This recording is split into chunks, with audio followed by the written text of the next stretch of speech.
Olá, meus irmãos, meus amigos, sejam todos bem-vindos aqui para mais um podcast, uma entrevista, né? E hoje aqui, na Casa do Caminho, nós temos a grata satisfação de receber nosso irmão Paulo Salerno, né? Nosso irmão é presidente da Associação Espírita Luz, Paz e Caridade em Porto Alegre, né? Também foi presidente da UTE, Tristeza e do CRE1, né? Então, nosso irmão tem uma vivência juntamente, nada mais, nada menos que o nosso irmão Divaldo, que está aqui carinhosamente, né, representado aqui, junto com a sua mentora Joana de Ângeles, e é uma grata satisfação receber o irmão, e aqui a nossa irmã Crislaine também, né, que foi através dela, né, que o irmão está aqui conosco.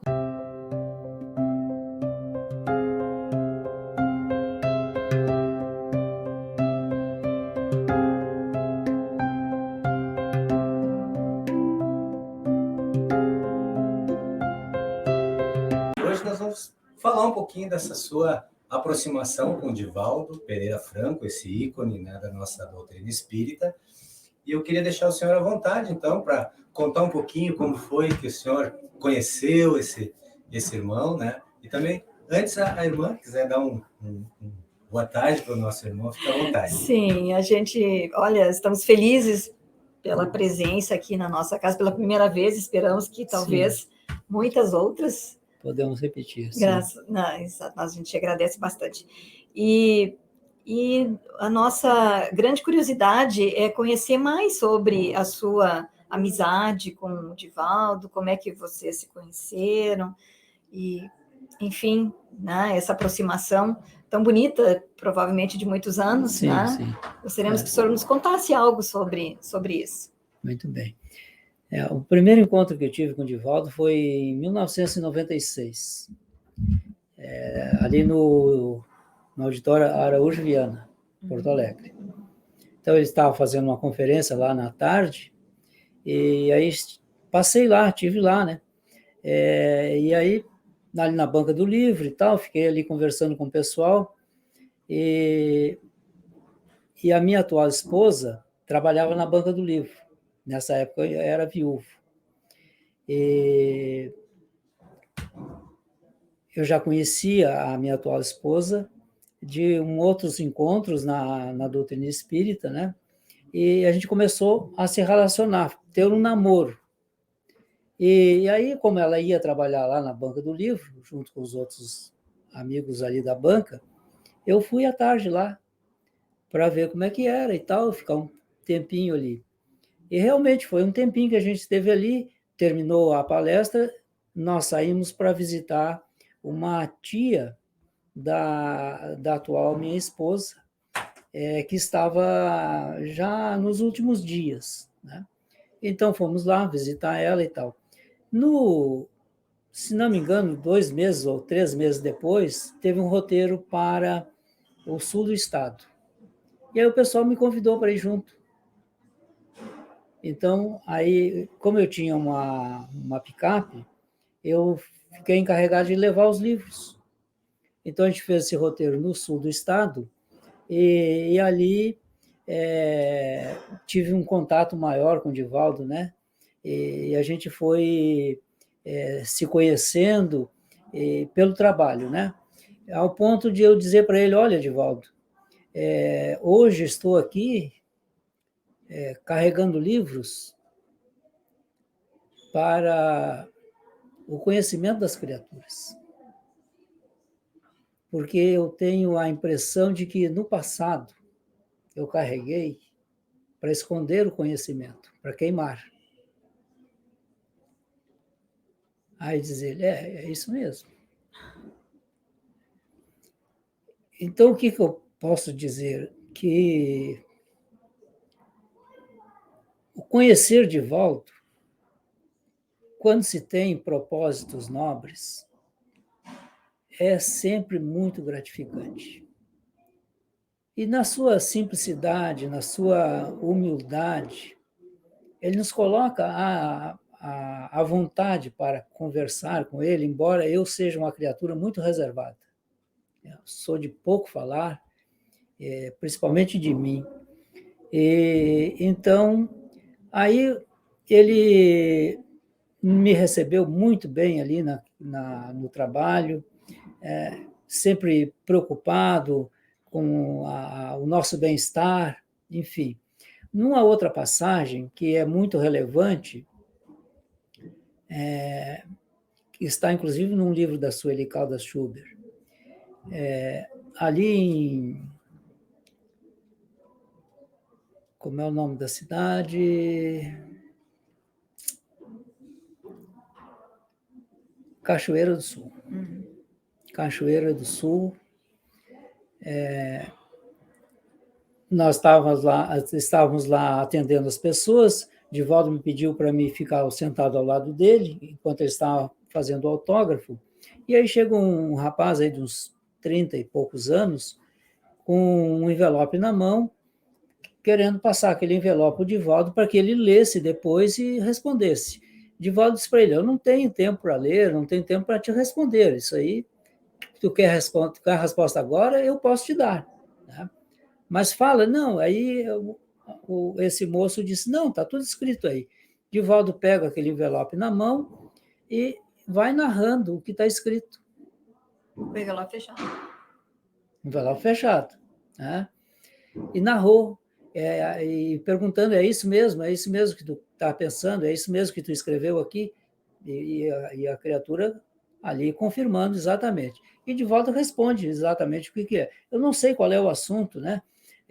Mas eu sei que o Divaldo passa esse envelope para mim, para me guardar, para devolver para ele depois. E no hotel, abri o envelope, ele estava aberto, né? Não estava lacrado, abri o envelope e fui ler aquela carta. Exatamente aquilo que o Divaldo tinha dito para ele. Impressionante, né? Tomei para mim como uma chamada de atenção, porque eu não imaginava que ele tivesse essa capacidade. Talvez eu tivesse duvidado. Então não foi, eu vejo no passar do tempo que não foi sem nenhum propósito que Divaldo deixa esse envelope comigo. Certamente. Justamente para que eu pudesse testemunhar esse fato real. Né? Eles, com a mediunidade, ele consegue ver, ler o que está ali naquele... Ou uma outra feita também a respeito de um livro. Né? Ele recebe aí muitos presentes nesses roteiros. Né? E ele recebeu um livro, e a criatura que tinha lá escrito o livro falou assim por cima e tal. E depois ele, no transcorrer do roteiro, ele pega aquele livro e dá uma folhada. Ele lê o livro, ao ponto de depois comentar o que está escrito naquele livro. Dando uma folhada. Dando uma folhada.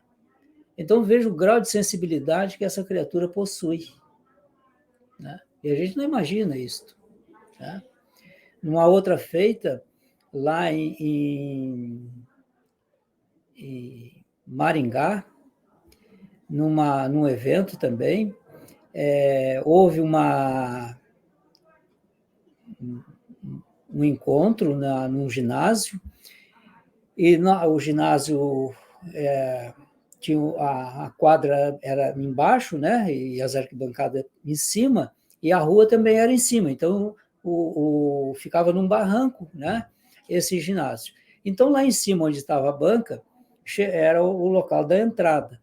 E nessa entrada, antes de terminar, falo, uns 30 minutos antes de terminar o encontro, veio uma pessoa conversar com um amigo nosso, o Jorge, que é o chefe da equipe, perguntando a respeito de Divaldo, né? E aí esse senhor que veio ali diz para o Jorge, né? Ah, mas o Divaldo é um cara muito vaidoso, tu vê, vem de terno aí, pinta cabelo, não sei o quê e tal. E o Jorge tentando demover ele dessa ideia, né? Dessa vaidade. E Jorge dizendo para ele, não, isso é a forma dele prestigiar as pessoas se vestindo adequadamente, né? Bem, se apresentar bem, porque ele quer que as pessoas sintam-se bem na presença dele. E aí, aquele vai e não vai, acalmou-se.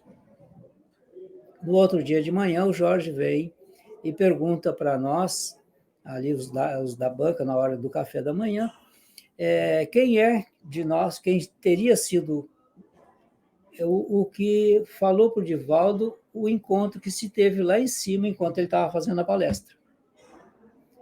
Aí não foi ninguém. Então, aí o Jorge foi para o Divaldo perguntar para ele, o que houve ontem? Aí o Divaldo explicou, olha, ele chama o Jorge de meu filho. Olha, meu filho, eu vi que tu estava muito preocupado e muito nervoso, porque a criatura estava ali, de uma certa forma, querendo me menosprezar. E alertado pelos benfeitores, eu fui lá. Eu fui lá e intercedi junto a esse irmão que estava um tanto alterado, que estava lá para apoiar a esposa que estava assistindo o Divaldo. Mas ninguém viu nada, né? O Divaldo continuou lá falando no palco. Mas ele teve lá, ele teve um desdobramento e foi atender lá aquele momento que poderia gerar um tumulto, né? Porque se os dois se pegam ali numa briga, sim, uma discussão, né? Não fica bem. Para a gente imaginar a capacidade. Então, vê a capacidade que esse homem tem, né, de perceber as coisas do mundo que nós não percebemos. Nós não percebemos. Eu fico imaginando, é compreensível, né? A gente vê as manifestações desses ícones, assim como o Divaldo, assim como Chico Xavier e outros ícones que passaram pela Terra, e com exemplos como o Divaldo, né? Eles se portam de uma forma mais humilde que possa ser, Sim. Porque eles não querem transparecer exatamente a capacidade, como o próprio Chico Xavier, né? Que beijava a mão de todo mundo, né?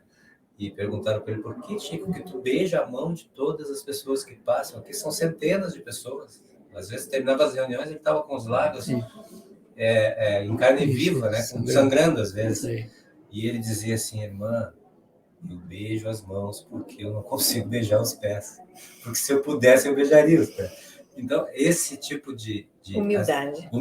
Nós não conseguimos conceber na nossa ignorância, né? Na nossa falta de compreensão, mas não tem como uma obra tão grandiosa, né? tão edificante, que é a obra do Divaldo, não pela Mansão do Caminho, mas pelo que ele representa junto à doutrina espírita. Ele é um ícone forte, assim como Chico Xavier, né? que eles padronizaram na sua vida aquilo que o Evangelho de Jesus nos pede e aquilo que a doutrina em si nos pede. Sim. Então, olha a qualidade desses espíritos para poderem ser um ícone, né? Então, com certeza, eles não podem ser diferentes, né? E eles demonstram totalmente eles querem dizer que são exatamente ao contrário daquilo que as pessoas, né? Porque, na verdade, são, né? Porque quanto mais conhecedor nós somos, mais de nós mesmos nos tornamos. Então, eles na verdade, vivenciam a doutrina, né? Exato, e o Evangelho de Jesus. Eles são um exemplo vivo, né? Isso, exatamente. De que é possível viver. Possível, né? Exatamente. Eu vejo assim, que são exemplos de criaturas que nós conhecemos, estão aí, que é possível vivenciar o Evangelho. Colocar em prática. Colocar em prática. E o que eles fazem é exatamente isso. Logicamente que eles têm o dom mediúnico, é inegável, né? O senhor está relatando alguns fatos, mas a gente sabe inúmeros, né, fatos desses. Deve conhecer bastante, deve ter muitos exemplos, né? Tem muitos exemplos. E os dom mediúnicos fazem parte de personalidades com esse tipo de missão, né? Lógico. Sim. Então eles são dotados realmente dessa sensibilidade. Exato. O que a gente fica também pensando, né? Olha, pelo fato dele conseguir ter esta tarefa tão magnífica e tão grandiosa, com 95 anos, né? Ainda lúcido. Sim. E trabalhando ativamente, trabalhando né? ativamente. Todos os dias, praticamente, ele tem atividade todos os dias, né? Ele só não viaja tanto Ele mais, só né? não está viajando. Mas tanto ele faz não. lives, ele faz transmissões. Isso aí. Né? Tem, Tá tem, sempre... tem muita gravação que ele faz e faz também os encontros ali presenciais na mansão, que, via de regra, são transmitidos também. Eu fico imaginando também que deve ter muito material guardado ainda, né? Para ser publicado. Tem muita coisa ainda a ser publicado, realmente. E até as próprias palestras dele, né? Se essas palestras forem transcritas, Sim, muitos livros. Dão muitos livros. Até porque todo esse trabalho grandioso da própria Mansão do Caminho precisa ser mantido. Claro. Não, tem que vir coisas novas para conseguir manter dar isso. Manutenção, é isso aí. Manutenção. Muito bem. Divaldo é essa figura ímpar que nós, olhando de fora, não podemos aquilatar ainda. Eu tenho dito, né? Nós vamos conhecer Divaldo mais adiante. Por enquanto, nós não conhecemos Divaldo ainda na sua expressão máxima, né? Porque nem sempre ele deixa transparecer, mas há registros, né? Mas então, mais na frente, a história vai nos mostrar quem é esse homem, Paulo de Tarso da atualidade, praticamente, né? Sai por aí, né? Pelo mundo, né? China, né? Lá na Coreia, Singapura, Japão, lá nos países árabes, né? Turquia. Então, praticamente no mundo inteiro. No mundo a gente inteiro. Não consegue enxergar o poder das personalidades na sua passagem pela Terra. Vocês já notaram isso? Que a gente só vai entender o valor de uma vida como essa, que é uma vida abnegada, né? Após. Né? Então isso aconteceu com grandes, né? Sim. Eu estava lendo um poeta, escritor, que é o Khalil Gibran, Khalil Gibran, que eu adoro ele, e a vida dele foi inexpressiva, digamos assim, na época dele, né? 1883 ele nasceu. E depois, então, que passa o tempo, é que aquela obra se corporifica. Né? Assim, o próprio Chico Xavier aconteceu a mesma coisa, porque olha quanto hoje se fala de Chico Xavier, né? Quantos livros, obras, filmagens, e então, né? Conseguem valorizar muito além do que quando ele precisou de força para passar, né? Quanto apoio o Divaldo precisa lá nas ações que ele faz, né? Porque o senhor falou muito bem na sua palestra. Então, eu acho que falar do Divaldo em 15 minutos... Não, é impossível, né? É só uma pincelada. Uma pinceladinha, Mas para deixar um registro. Deixar esse registro justamente para até corroborar o refrão popular, né? Que só valorizamos depois que perdemos, né? É verdade. É bem por aí, complementando. Mas fala um pouquinho lá da sua atividade lá na sua casa. Na casa, pois é, a nossa casa completou aí agora, esse ano, 61 anos. Agora, nós somos crianças, viu? No dia 17 de agosto. Quase na terceira idade. Então, ali eu estou nessa casa desde 1984, né? Iniciei participando, frequentando, e depois em 86 realmente aí participei mais efetivamente. É o meu porto seguro, é onde eu encontro a oportunidade de trabalhar, de me trabalhar também, né? E de uma certa forma, na condição de dirigente, facultar oportunidades para as outras pessoas, né, que tanto frequentam ou que trabalham, também cresçam, né? Por exemplo, nós enfrentamos aí, nessa época da pandemia, algumas dificuldades, porque as criaturas já não queriam voltar mais para o centro espírita. É verdade. Né? Todo mundo quer ficar no conforto do lar, não quer se deslocar até lá. Mas lá foi um pouco diferente, porque já nos primeiros dias nós começamos a fazer a transmissão de um momento diário de oração.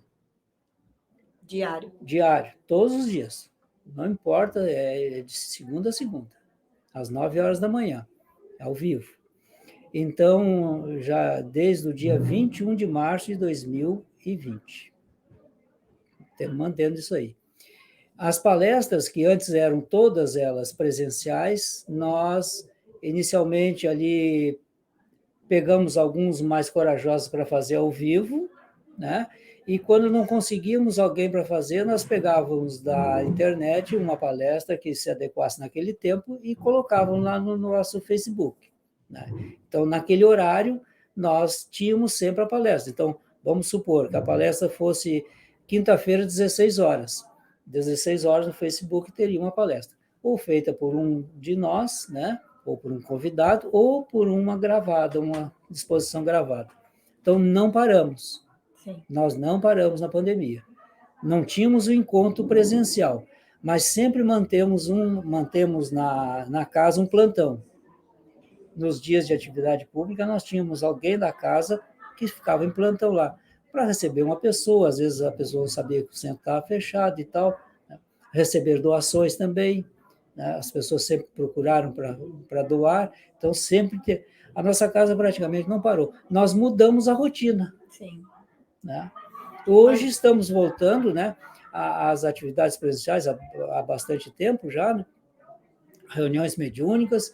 O grupo de estudos, nós temos 3 grupos de estudos que se reúnem presencialmente. Os demais são virtuais. Então, estamos trabalhando. A casa é pequena, nós temos ali um salãozinho para 48 pessoas, bem pequeno. Mas é grandioso em termos de trabalho, né? A gente procura trabalhar para servir, sem dúvida. Maravilha, seu Paulo. Maravilha. Seu Paulo, nosso carinho aqui é imenso para o senhor, agradecendo a sua disponibilidade de vir aqui, né, falar do Divaldo para a gente, também colaborar com o seu conhecimento aqui, com uma palestra maravilhosa. Nós somos muito gratos. E a casa aqui está à disposição, sempre que o irmão quiser participar conosco aqui, fazer uma live, participar do nosso estúdio, aqui das nossas gravações, ou vir fazer uma palestra para nós, está à disposição. Muito então, obrigado, muito obrigado. Eu gostaria de pedir para a irmã Cris, então, terminar o nosso... Olha, eu tenho uma gratidão enorme pela sua presença aqui, fico muito grata realmente, feliz por lhe conhecer pessoalmente. E espero, sim, que a gente possa se reencontrar e fazermos outros trabalhos juntos. Sempre com o objetivo de levar a doutrina, levar Jesus para os lares e para os corações. Isso aí. Porque, mais do que nunca, hoje nós precisamos muito de Jesus e do seu Evangelho. Sem dúvida. Vivenciaria exemplos como foram trazidos hoje, de um homem de bem realmente fazendo da sua vida, né, o evangelho na sua vida. Então, isso nos estimula a fazermos mais, a nos tornarmos melhores. Exatamente. Nós procuramos, né, nossa irmã, imitar, ou de uma certa forma, seguir os passos do Divaldo. E desses outros luminares aí também, que são, né, aos nossos olhos, o Evangelho vivo. Isso. Exemplos. Fico também aqui muito agradecido pelo convite que me fizeram, pela confiança que depositaram, né? Porque eu sei muito bem dessas circunstâncias, né? Sou imensamente grato pelo convite. Muito obrigado. Nós é que agradecemos. Então, pessoal, estamos aqui com Paulo Salerno, né? Irmã Cris, e hoje falamos sobre o nosso irmão trabalhador, nosso Divaldo, e que essa doutrina possa nos estabelecer na nossa vida, né, as rotinas iluminadas do nosso Evangelho. Então, ficamos por aqui. Espero que os irmãos possam curtir esse vídeo, compartilhar nas suas redes sociais, porque espalhar a doutrina do nosso Mestre Jesus também é um ato de caridade. Valeu, pessoal. Muito obrigado. Fiquem em paz.